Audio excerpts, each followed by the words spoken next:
Welcome to the Creative Playing Podcast Network. Join us as we review our favorite RPGs, collectible card games, MMOs, video games, PC games, and bring up interesting topics and things that we'd like to share with everyone. Sit back and enjoy the show.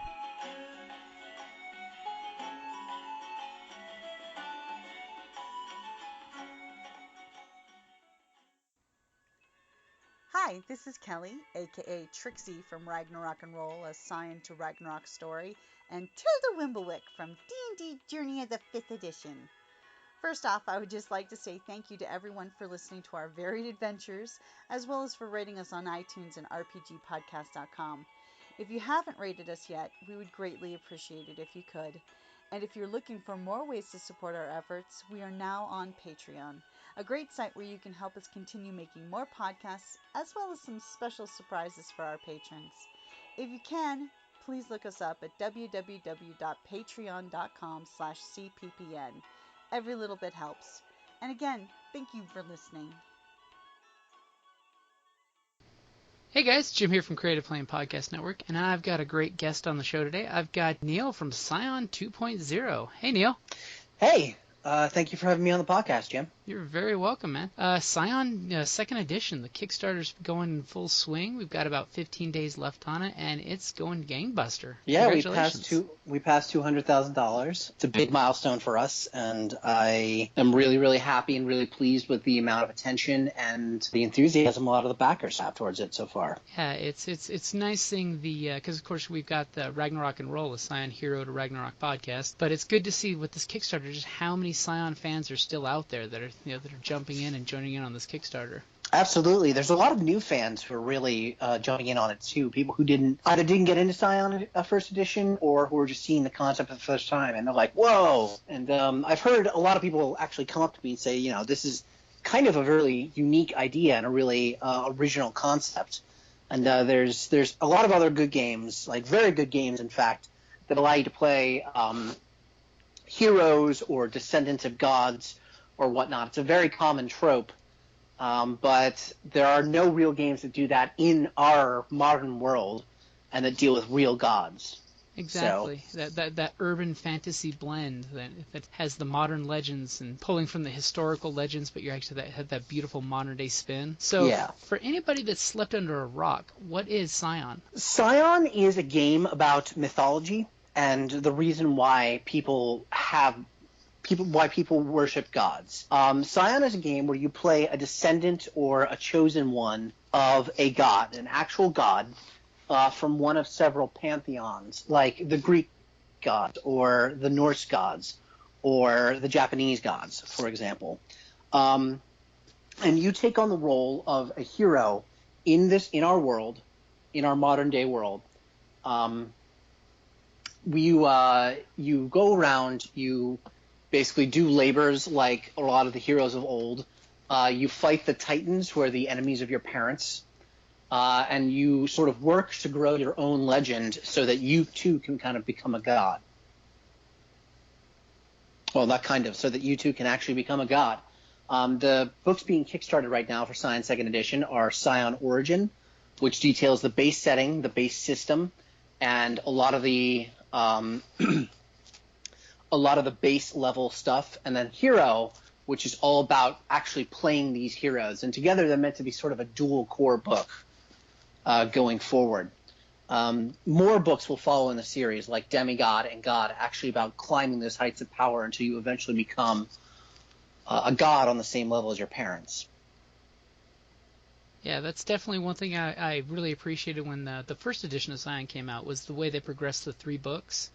It was Hero was all self-contained, but it really needed a little something extra, which I definitely think Origins is going to cover. So that way, for those GMs out there that needed just a little more, give me details. Sure. Anything specific you want to know, or? For one, I know in first edition the battle wheel. How is that changing in 2nd edition? I know that's going to be a big one. Tick combat is an old favorite of a lot of people's, but we decided to go in a different direction in 2nd edition. Initiative in 2nd edition is handled through a variant of what's generally known as popcorn initiative, and that is basically when you roll, everyone records their results, and it creates a roster. But instead of Neall rolls a 5, Jim rolls a 3, the enemies roll a 4, so it goes Neall, enemies, Jim. You basically create a roster that says PC, NPC, PC. And so either you or I could go in one of those slots, depending on which of us, the players, wants to have their characters go at that time. And this really does is encourages a lot of teamwork at the table, and it encourages people trying to think about time, not just positioning and not just the battlefield situation, but time in a tactical sense.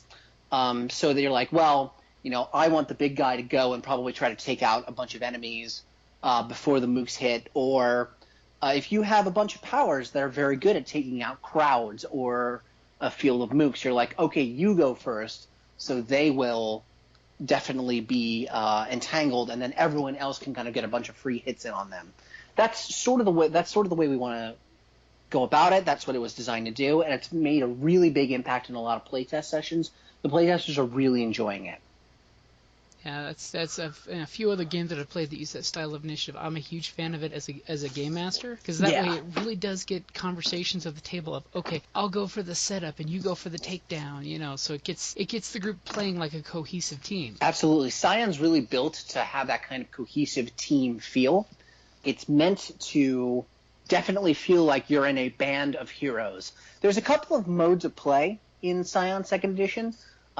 We have a really neat system for handling downtime and for handling solo adventures. For example, if there's a player who can't quite make it to the session, or if there's if you can only have one player at the session, you can run sort of solo adventures in the background or side adventures that allow you to progress your story. Because if you look at mythology, a lot of times you'll have these heroes sort of adventuring off on their own, and then they'll get together in a group for a really big adventure, and then they go back off on their own. And we wanted a way to reflect that in-game without necessarily breaking up the action or making the group split apart and ignore the other players. And I think we've come up with some really cool ideas about how to do that that are going to be really, really awesome to see in play.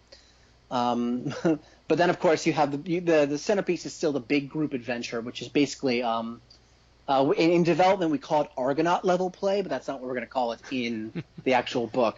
But that's the story of the Argonauts. It's a bunch of heroes going off to get the Golden Fleets. It's a perfect example. Yeah. That's awesome. Yeah, it's one thing with our group we've always had issues with, getting everybody on the same day and the same time with Scion, because that would be cool, being able to peel off and have mini adventures that don't disrupt the flow of the big story. Yes, I certainly think so.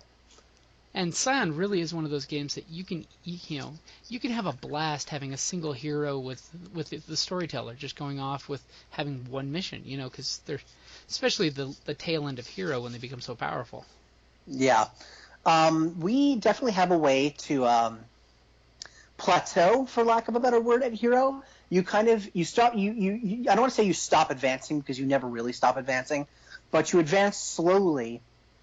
And you're really more shifting your traits to what's important and what's not, rather than just adding more dots on your sheet. I know a lot of people really liked playing Hero, and a lot of people liked playing at Demigod, and some people didn't like playing at God. And there were some setting reasons why they didn't want to kind of continue on in first edition. And in second edition, those setting reasons are really turned up to sort of 11.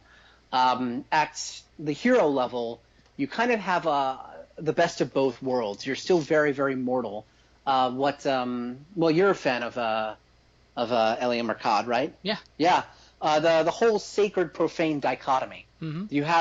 You have this godliness, this hierophany, all around you that you can kind of really enjoy on a spiritual level, but you're also very deeply immersed in the profane world, and you're deeply you're deeply immersed in these mundane pleasures, for lack of a better term. Exactly. Monsters aren't knocking down your door every single day. When you become a demigod, for better or worse, you're starting to really change the world, and you're starting to really warp things around the things you do. and you'll find yourself going off into foreign lands more and more often. Whereas before you could kind of visit, enjoy their pleasures, now you'll be bound to them by quests, and you'll have to go there and do things. And there is a plateau at demigod, but very few reach it. Most demigods either end up dying horribly, or they end up apotheosizing into gods. And god level play is going to be something very different than it was in first edition. You're still going to be able to adventure around and do things, but a lot of the play is actually kind of looking over the mortal world and looking over the group of people you bound yourself to with your pantheon, and spinning off incarnations of yourself that can exist at the same time that you do, and do things and have their own little adventures and have their own little lives. A lot of scions are actually descendants of incarnations of gods, if that makes sense. And gods can have different incarnations. So even if you're a scion of Thor, you can meet an incarnation of Thor that isn't actually necessarily your dad. He is and he isn't, in a way. The whole Avatar aspect. Yes, something like that. We decided to change the name because Avatar is actually exactly it's actually a religious term, and so we wanted to avoid that. But that's awesome. I mean, that's one thing I know. Like with our group, they were terrified when in one of our first unpodcasted games they got to God level, and I'm telling them that they can just, you tell me what you do, you have that power, and they just got terrified of the fluidity of what they had access to. One of the big things in second edition is that we know that Scion's a lot about making a big difference in the world, and having the world make a big difference on you. And I think one of the issues a lot of people had with first edition is that there wasn't a lot of guidance in terms of what you could do and what you were supposed to do in the world. Mm-hmm. So we wanted to give people guidance. We didn't want to give people shackles saying, well, this is what you're going to do. But we wanted to say these are the sorts of things you could do. And in a lot of ways, the signature characters now reflect that as good signature characters for any kind of role-playing do. These are things that you can do, not necessarily things that you must do. That's good. Yeah. So now I've gotten lucky. I've gotten onto Drive Through RPG and checked out the teaser that you've got, the preview. For those who have not heard the story path system, what is it? The story path system is a brand new system designed for Scion and Trinity, and designed to meet the needs of both games. It is very heavily based on the storyteller and storytelling systems. More so the latter, although it takes some concepts from the former, that powered the classic World of Darkness and new World of Darkness, now Chronicles of Darkness games. It's been in design for a while, almost 4 years now. Yep. It actually had a couple of very rough starts and a couple of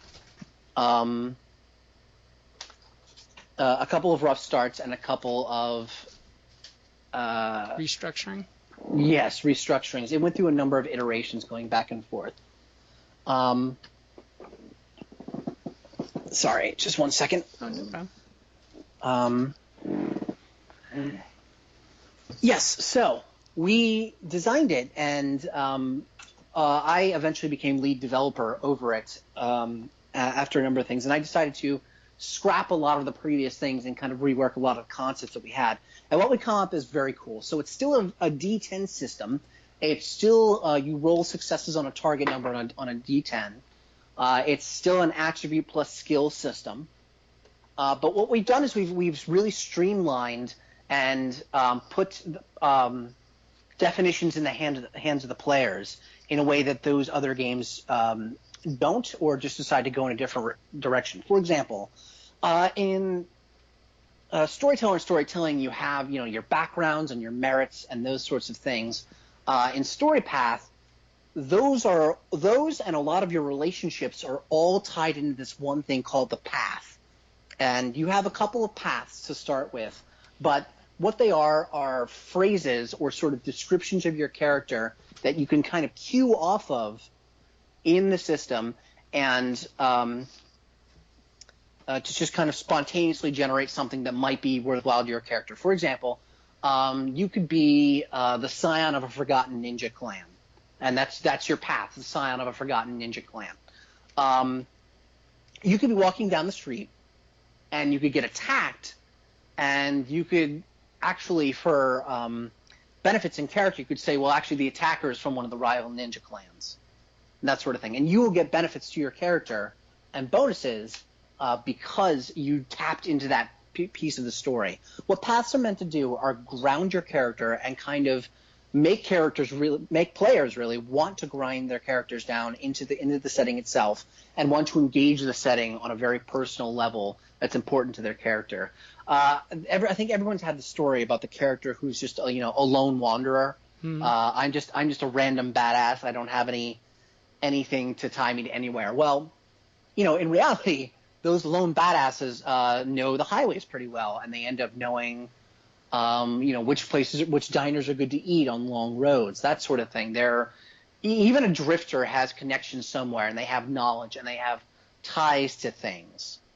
And so if you really want to play that character, I'm not going to say no. But the way our system is designed, the way the paths are designed, you kind of have to spell out what your connection to the setting is. So that character may not have any personal relationships with anyone, but they're going to have a very deep relationship with, say, the highway system, or they'll know every nook and cranny of like every little city here. And actually, probably that scion will be very well along their way to becoming a god of journeys, for example. Mm-hmm. So already you're seeing how it kind of ties into the setting and into the system. Yeah, and as a storyteller, it's a beautiful system because that way it's reinforcing your characters in the story. Right. It also signals to the GM, or we call them the story guide and story path. It signals to the story guide, what do my players want to see? What do they want to do? So, just give the people what they want. Exactly. And hey, we all know from being a story guide, how difficult that can be sometimes of what do my players want? Are they wanting to just shoot down paper targets? Or are they wanting, some intrigue? Or are they wanting that non-stop knockdown fight? It's hard to get cues back sometimes. Yeah. Which any game system that helps reinforce that is always a good thing. I absolutely agree. So with Scion 2.0, what's one of the aspects that you absolutely are intrigued and in love with? There's a lot of them. I could talk about purviews and how we still have the boons from first edition, but now there's a freeform aspect to your purviews called marvels that you can kind of just sort of spin off. I could talk about the big changes we made to Fate and the whole concept and the way you do Fate binding. That's what I'm curious about, because I was a fan of using Fate binding. I used it a lot. Yeah, some people use it a lot, and actually, as the rules were written, you were supposed to use it a lot, especially as things went on. But we found that there were a couple of conceptual difficulties people had with them. And as we were researching a lot of pantheons, the ancestry of first edition's Fate in this sort of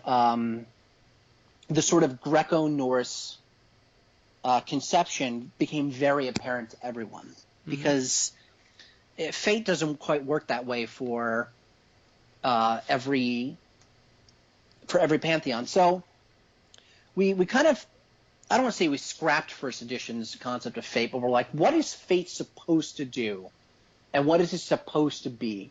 And every once in a while you'd have little inconsistencies, and that actually happens over the course of any edition of a line.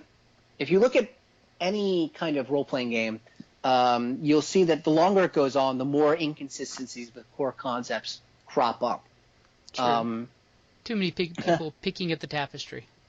Yeah, lots of different writers have slightly different ideas, and maybe a different developer comes on and wants to take the line in a different direction. And that's actually fine. It's the way lines grow. Mm-hmm. And it's the way that bad ideas kind of get minimized and good ideas get reinforced as the line goes on.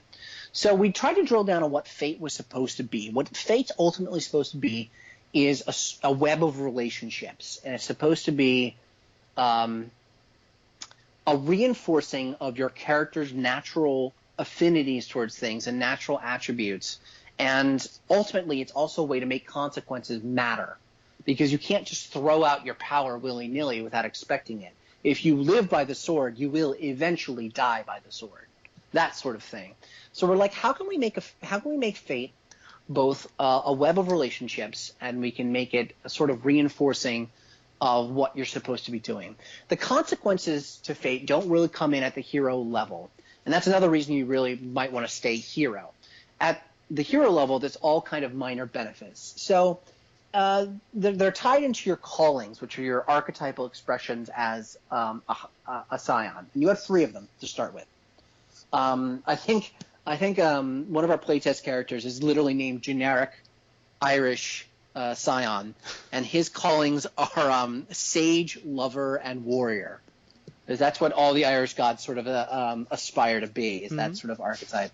So generic Irish Scion, whenever he uses some of his power, whenever he does something that reinforces this archetypal expression, fate will sort of search out and select a fate binding that's appropriate to him, or engineer a situation that is appropriate for him to be in. For example, in first edition, fate kind of overrode the personality of a nearby mortal. It kind of turned them into something they weren't sometimes. Like, you could have a best friend, and fate's like, I'm going to make you a nemesis instead. And, well, that's a cool idea to start with, but it doesn't really work a lot of times. It just doesn't. Yeah, it requires storyline work to actually justify. Yeah. So part of what you do in generating your path, and part of what you do in generating those side mission stories, is you work on a web of relationships, and you work on people you know. And some of it's based on a system called the Ladder from Vampire the Requiem, that generated touchstones for your vampires.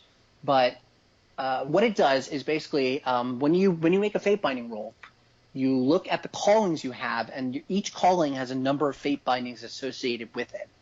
And that latches on to one of your web of relationships from your callings and from your paths.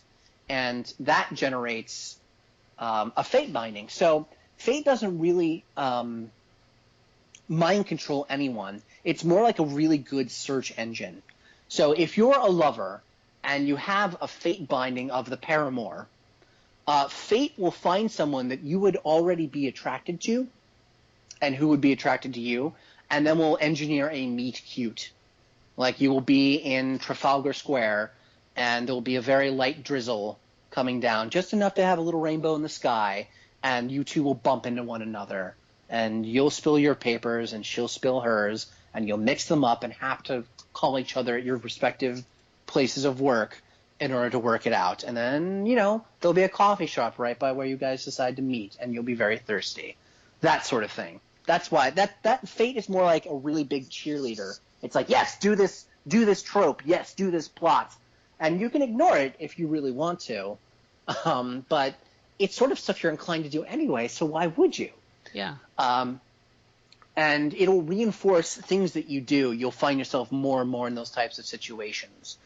It's not until Demigod and God that, the teeth and the knives come out when you start going against fate. But that does eventually happen.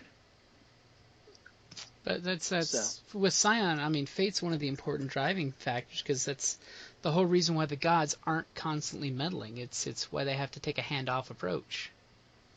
More or less. Yeah. And why they spin off incarnation is to have stuff that's very similar to what they'd normally be experiencing, but so they can kind of experience it without a lot of mythic import.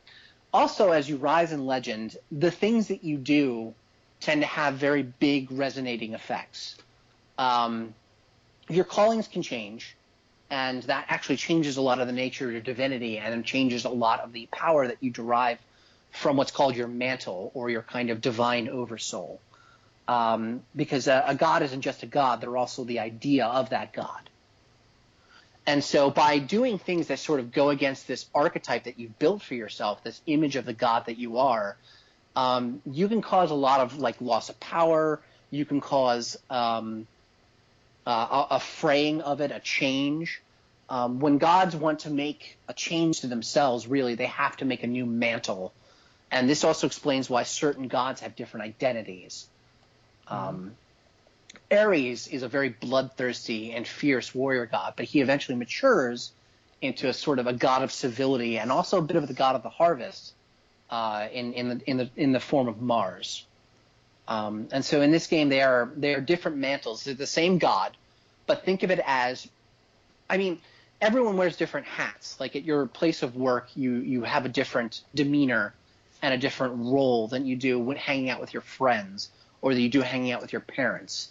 In Scion, when a god does that, it's a radical change to their personality. That does help fill things out of, how exactly it gets translated by just the mere mortals.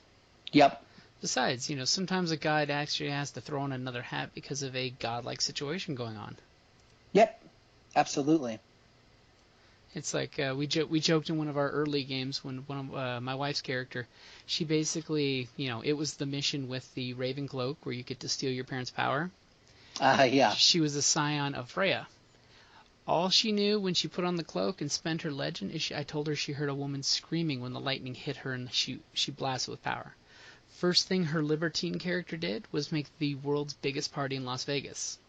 Then all of a sudden she realized she found the rival group that was against them and basically murdered the two evil members of their party in ways that could not be brought back to life because healing was one of her things and she purposely wanted to make sure they could not be resurrected.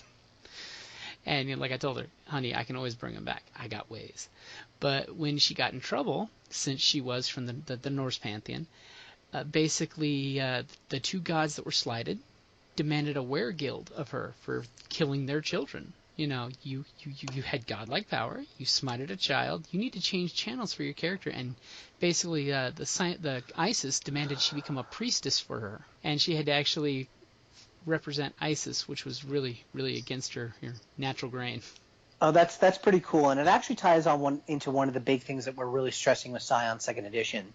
And that the Titan War isn't in the background. If anything, it's a little more fierce, but it's also much more varied. It's no longer the Titans are laying siege to each of your divine realms, because that cuts you off from a lot of cool locations, I always felt. Mm-hmm. Like you couldn't really ride down the Bifrost and visit Valhalla. And that's actually one of the cool things about being Norse, is that you should be able to do that. And actually the Titans themselves have also really radically changed in concept. So in this edition, the Titan War is really more of a Cold War, if that makes sense. And it's two, kind of very big superpowers of divinity sort of staring at each other warily and having little proxy wars battling out across the globe and acting through deniable actors like, your Scions. In addition, this opens it up to a lot of intra-pantheon rivalries and inter-pantheon rivalries. So you have Loki acting against the rest of the Norse pantheon, or you have the Theoi and the Yazata and the Devas all kind of hate one another very, very hard. Actually, that's sort of like the archetypal example of pantheons who are nearly at war with each other rather than fighting the Titans. Exactly. And there are some pantheons where the Titans are, I don't want to say friendly, but they have a good relationship. Like a lot of the Greek Titans are sealed away, but some of their Titans are actually pretty friendly, and they actually interact with them. For example, Helios lives on Olympus, and he's a Titan. But the big thing about it is that being a Titan isn't necessarily evil. It's just being so consumed with your purview, so consumed with this aspect of the world that you embody, that they don't have any empathy and they don't have any understanding of mortality. Even a lot of jerk gods are very understanding of humanity, and they have a really deep connection to them. They just, they're just jerks about it. But the Titans, it's not that they don't care, it's that they don't understand. They're unable to fundamentally grasp what being human is. Yeah, empathy is an alien concept. Yeah, essentially. So if you went to visit Helios, he'd be like, hey, how's it going? And you'd be screaming, and your flesh would be blasted from your bones, and your bones would be bleached because he's the sun. Mm-hmm. And he's just blasting out, sun energy at 1,000 times greater than the actual sun itself.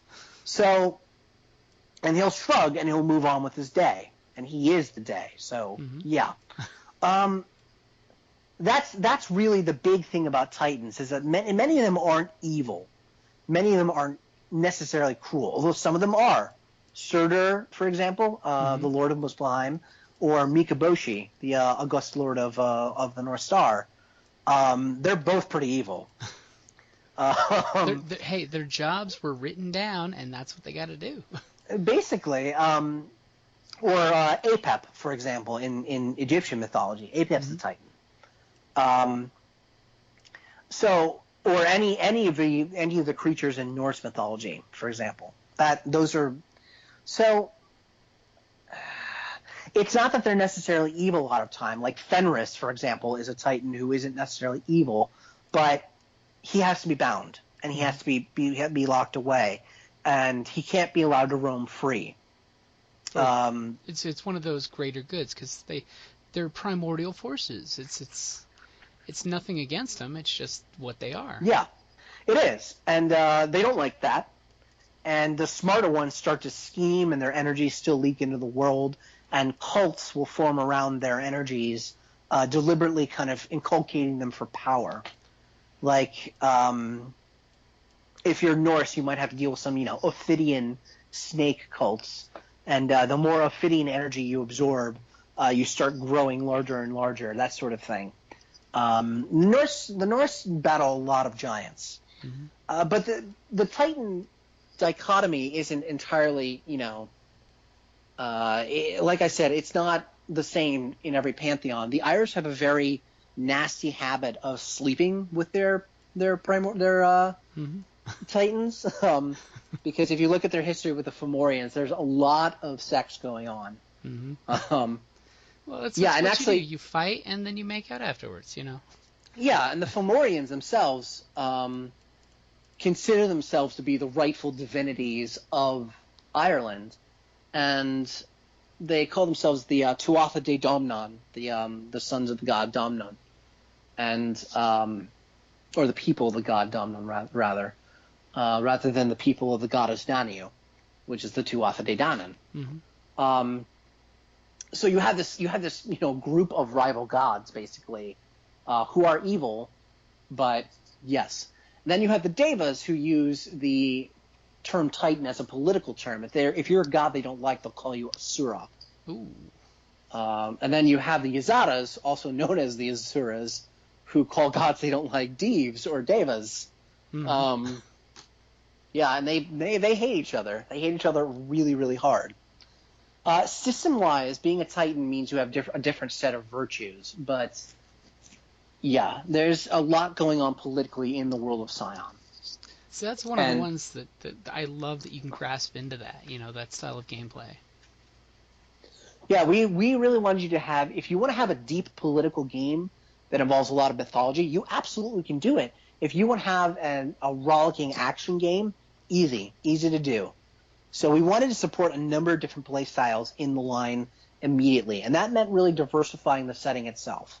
Nothing against First Edition, but First Edition was always meant to be 3 books. It was only ever meant to be those 3, and it was only because it was so phenomenally successful that they ever wanted to do any more. Exactly. But if you only ever have 3 books, you kind of have to have a laser-like focus on what you're doing, and we want Scion to be dozens of books, dozens and dozens.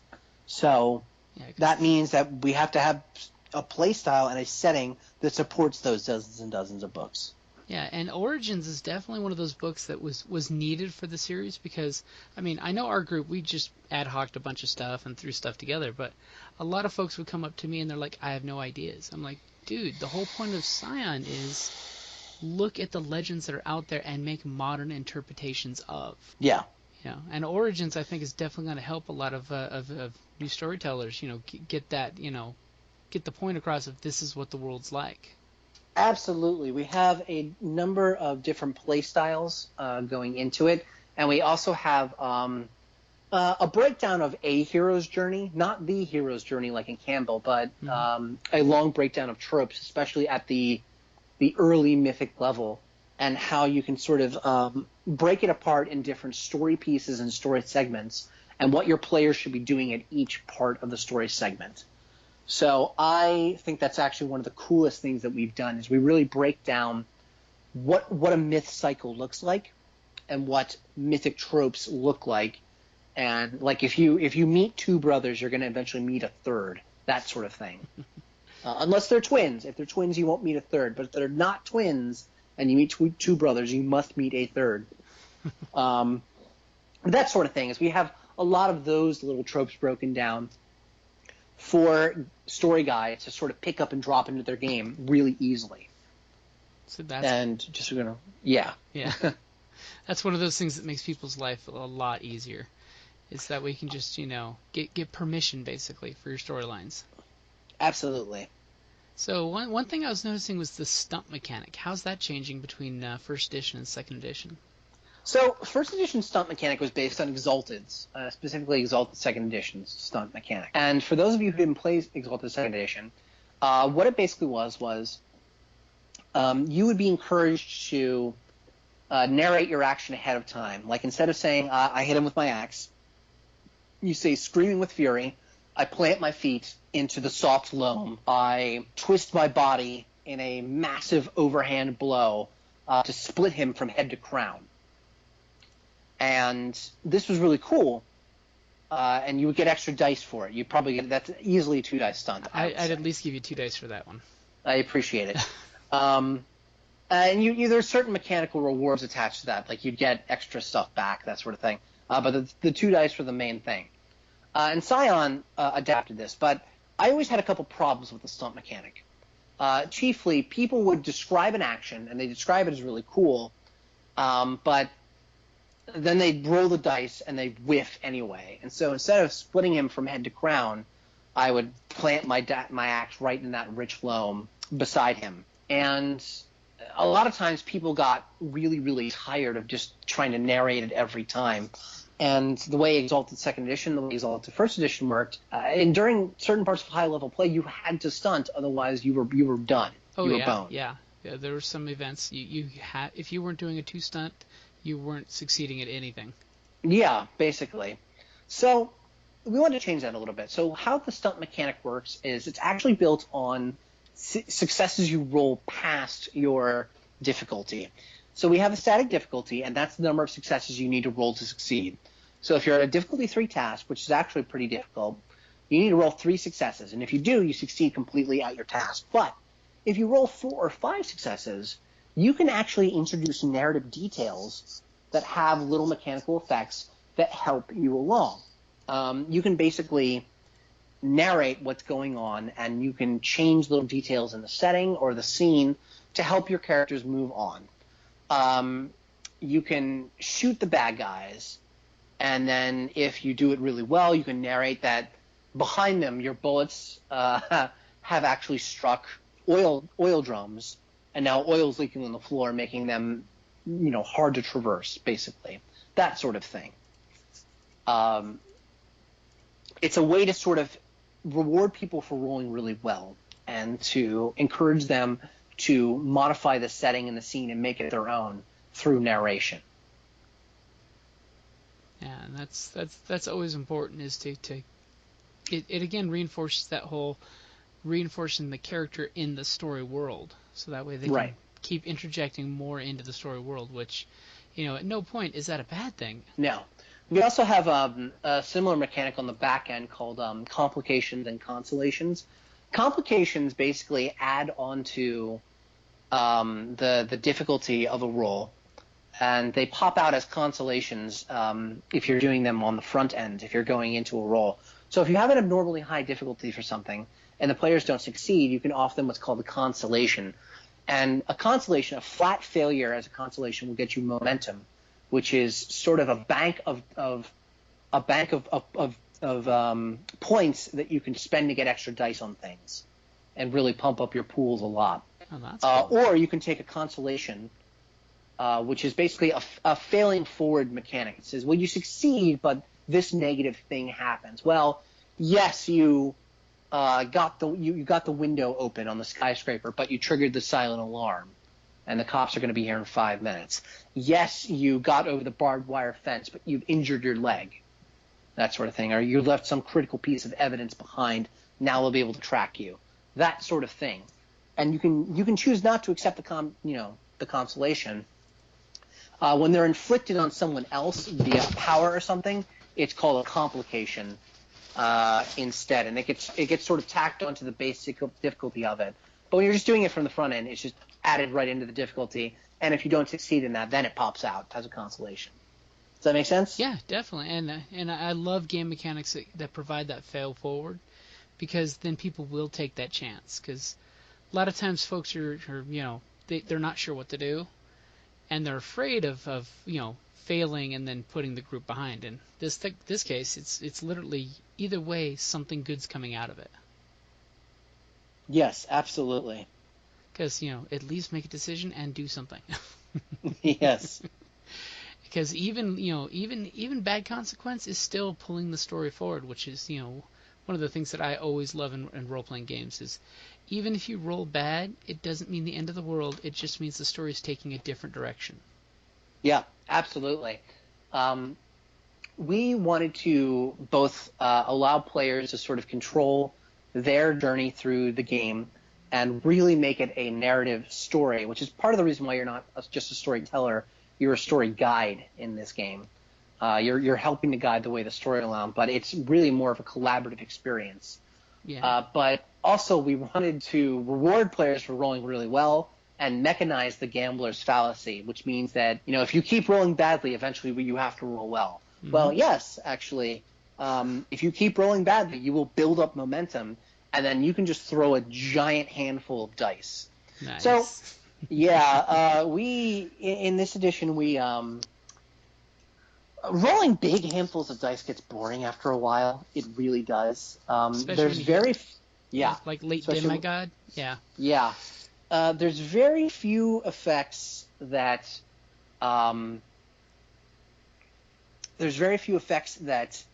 up your dice pools at all, except for momentum, and momentum's really the big one, because we wanted dice pools to remain largely static so we can do things to change target numbers and that sort of thing. When you blow momentum on something, you're directly adding dice, and that's a big thing in terms of how many successes you can generate. And so your dice pools are generally pretty static, anywhere from like 3 to 10 or so. You're rolling dice just constantly. But when you blow momentum, you can add up to 12 dice to something, and that's just insane. That's your big handful of rolling dice. I found that people enjoy that every once in a while, but don't want to do it all the time, and that's the way we kind of make everyone happy. Yeah, so that way it's there when you're at that spot where you're at the very beginning of a story and you've done a few things and you don't want to fail at this one step. You can go for it. Yeah. So one thing I've noticed with the new Scion stuff is the artwork is fantastic. Is there any shout-outs for any of the artists you guys are using for this, or? You'd have to ask Mike about that, and I'm sure Mike would be willing to talk about a lot of the new artists. I'll tell you what I'll do. I'll try to do a blog update with a lot of the new artists we are really showing off. If you guys want to know more about Scion, I do occasionally do blog posts on the Onyx Path blog at theonyxpath.com. Oh, I know. So, over the last 3 or 4 years, I've been watching those posts, hoping for one notice saying there'll be a Kickstarter coming soon. And trust me, the first day, I know at least 20 people that jumped on it right off the bat. I'm really glad. Because we're really excited to see Scion back in press. So, in regards to the game, is there any meta plot besides the Titans that you can actually talk about, or? I wouldn't call it a meta plot precisely, because a meta plot. So what a meta plot is, and I actually had to drill down on this when I developed Beckett's Jihad Diary, which is the big book O vampire meta plot. So I had to ask myself, what is a meta plot? And a meta plot is basically a plot that continues through successive books in a line that are done by signature characters who are not your own and can have an impact on your own game. Like, for example, the Vampire the Requiem books have some have this like little tiny B plots going on in the background with signature characters, but it'll never really impact your game, so it's not really truly a meta plot. Whereas if the Ravnos Antediluvian dies in Vampire the Masquerade, that's probably going to affect a lot of what you're at your game, even if you have no Ravnos players. If the Camarilla takes a new city in the south, that's probably also going to affect your game, at least kind of tangentially. Mm-hmm. So there are plots going on in the background of Scion, and there are a couple of little hidden mysteries kind of sprinkled throughout the books that we hint at and we like people to kind of pick up on and piece together. It's much more in the vein of the Chronicles of Darkness than it is in the vein of the classic World of Darkness. But there are some meta-plotty things going on, and there are some deep bad things going on. Like, to kind of give you a hint at one of the more obvious things going on, the Keepers of the World were one of my absolute favorite antagonist groups from first edition. Mm-hmm. And for those who don't remember them, it was a number of gods led by Imhotep and Hercules, who are basically like, we really do not like our pantheons. We really don't like our parents. We think this whole divinity thing is bullshit, and mankind would be better off without the gods at all. And so they are actually working to sort of separate and partition off the world from the rest of the pantheons. And we have a mechanic in second edition that actually really helps with that. And the Keepers have a good chance at actually making their evil plan come to fruition. I mean, if you can call it just a really deeply humanistic plan evil. Mm-hmm. They have yeah, they have a big plan, and it will probably require warring against every other pantheon, but they have a plan. So that's a sort of meta-plotty thing we have going on. There's a few other things that I like to drop, and I definitely do not mind dropping things about pantheons who are not immediately featured in the book, mm-hmm. And may never be featured in different books. But in first edition, you had the Welsh pantheon show up a couple times and get mentioned, and but they were never really detailed. I do really want to detail them, by the way, because there is another meta-plotty thing that involves the Welsh pantheon that you can probably guess if you're very conversant in Welsh mythology and the greatest hero of Welsh mythology. Mm-hmm. But there's definitely some Scion fodder there. I definitely think so. Oh yeah, that's a very big meta-plotty thing kind of going on in Scion as a side plot. And if I get my druthers, I will dedicate a full book to that one plot. That would be awesome. Yeah, I think so too. So on the goals, I'm actually pulling it back up. I do recall hearing something about the Scion Jumpstart rules. Any idea on what the ETA for that would be? Because I know that's going to generate a ton of interest in Scion.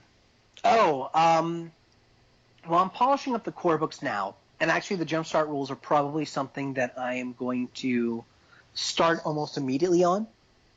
The two stretch goals I want out soonest are Jumpstart and probably Nemeton Devos, the Gaulish pantheon. Mm-hmm. The dead Gaulish pantheon, I should say, because most of them are quite dead. That's what happens when you lose too many, believers. Yeah. Well. No, gods in Scion aren't dependent on faith to be created or to survive.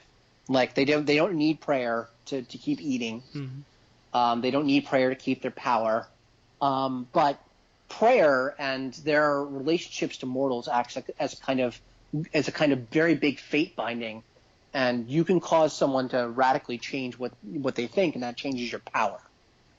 Like I said, Loki is kind of stuck being the god of lies, and if he tries to be something else, either people aren't going to let him change, and his fate bindings are always going to be the same. Mm-hmm. He's always going to be stuck in this god of lies thing. Or worse, he'll do something really radical, and they'll start thinking something very poorly of him, and then his powers will actually start to change, and his personality will actually start to change. And this is actually happening in Scion as a sort of ongoing thing. So the Orisha, the Yoruban gods, were a lot of the gods of of Africa, and even in modern religion, in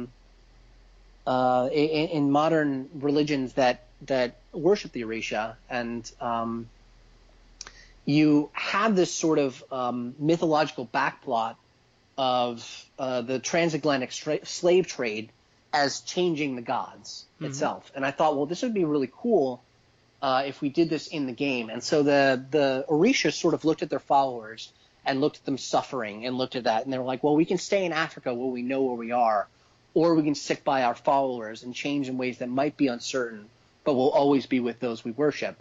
And they chose to change. And they have suffered and warped as a result of that, as their people did. And they have a sort of sub-pantheon that's offshooting from them, and that's the Loa. Like those gods are slightly different than the Orisha, but that will be detailed in another stretch goal that's already been achieved. Yep. But to get back to your original question, the Jumpstart, I really want to be get people involved, get people knowing the basic rules, get people enjoying Scion, and as a guide to new players about how to play.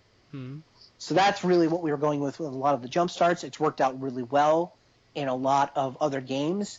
Our creative director, Rich Thomas, prefers the term Jumpstart because instead of a quick start, it's like, oh yeah, it's quick and then it's over. He wants you to sort of like jump into the game and be able to like really assist people in getting to know what's going on. And so it's a slightly different terminology that's an inkling of the change in philosophy behind it.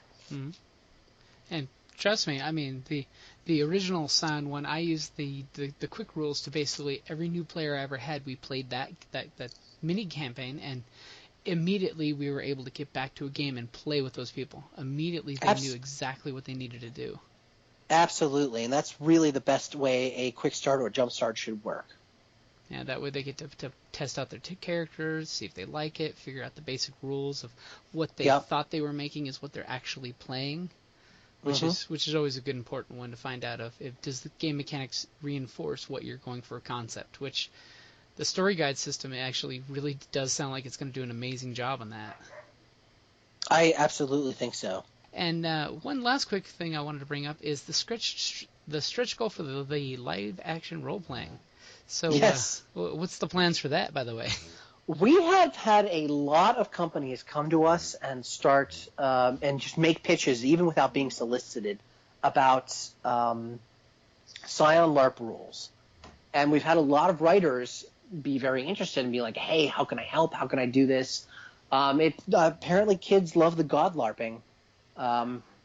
But like I said, Scion is a kind of unique game, and it does a few things that no other games do in terms of setting, and people really want to be invested in that. People really want to play with that for their games. And I think that's awesome. I think that's great. So we've been in talks with a few different companies about what to do and how to go forward, and there's some really cool ideas coming out of those discussions. And I mean, we've already hit the stretch goal, so you guys are going to see some Scion LARP rules. That's good. And they are, I absolutely think that they are going to be phenomenal, and I cannot wait to see them be tested. And I'm not a LARP designer myself, but I have played a lot of LARPs, so I'm really happy to see them go forward.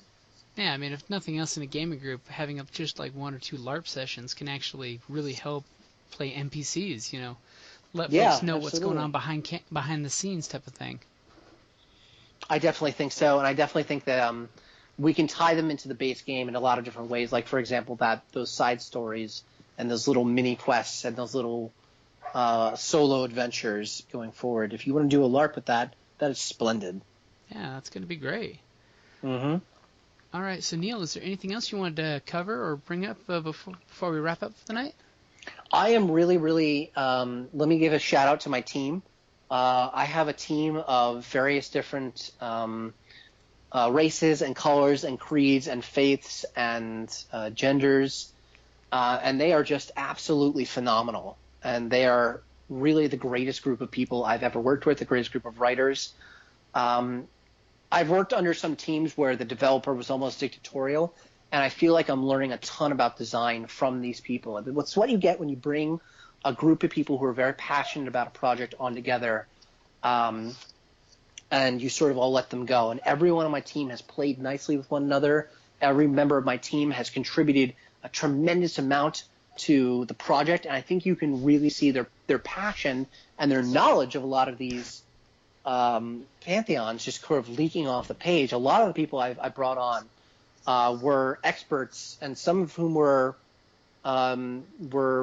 conferred degrees in in either comparative religion or in the study of the mythology of a certain pantheon or a certain group of people, and their knowledge and their passion and their love of games is just exploding off the page. And I absolutely cannot wait for people to start really reading and digging and playing with them. We have a lot of resources if you want to expand your knowledge of the pantheons in the game beyond what's just the pages we give. Going a lot more in depth in the pantheons was something we really wanted to do with second edition. I think we really succeeded. You're going to see, if you go to the Kickstarter right now, you can see the Greco-Roman god write-up in rough form. And later, I'll just tell you, we will be previewing the Irish gods going on, so you can really see how much we worked in, how we tried to fit it around the concept, and I think the amount of research we're doing going into the game.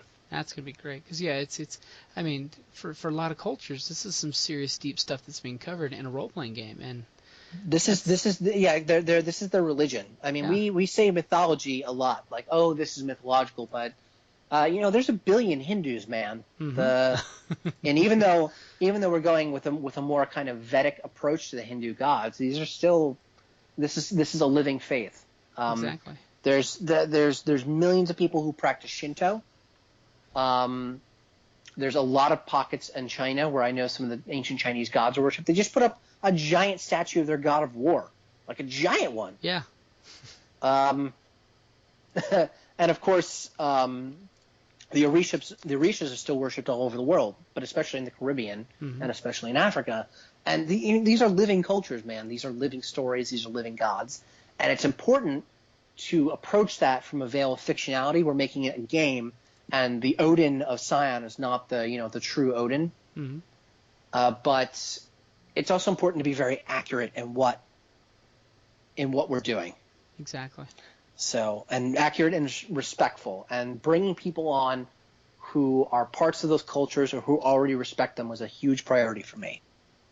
Heck, I mean, one thing I always appreciated with the original Scion was so many of my players actually went and researched cultures that they were basing their characters on, and I'm like, that's awesome. You're actually going out and learning from the game.